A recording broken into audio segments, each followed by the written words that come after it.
Arestado ang isang gwardya dahil sa panghahalay umano sa menor de edad na anak ng kanyang live-in partner.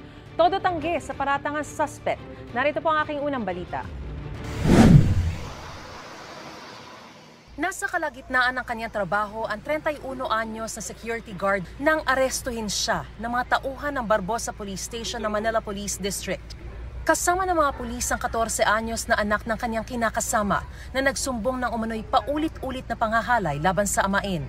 Maraming beses na ginawa ito ng kanyang stepfather dito sa kanyang biktima, kung saan yung itong biktima na ito ay sinumbong niya sa kanyang naday o yung mother niya, pero hindi ito pinansin.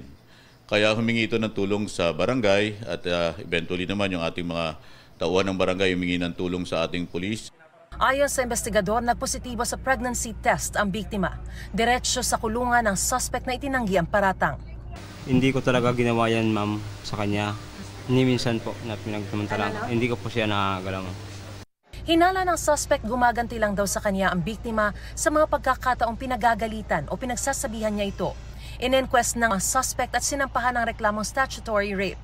Dahil naman sa alegasyong ipinagkibit balikat lang ng ina ang mga sumbong ng anak tungkol sa umano'y pananamantala sa kanya, dinala na muna sa Manila Reception and Action Center ng DSWD ang biktima para siya'y maalagaan at sumailalim sa counseling.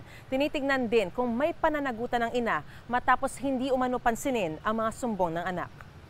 Sinusubukan pa naming kunan ng pahayag ang ina ng biktima, pero maging sa pulisya raw ay tumanggi rin itong magbigay ng pahayag.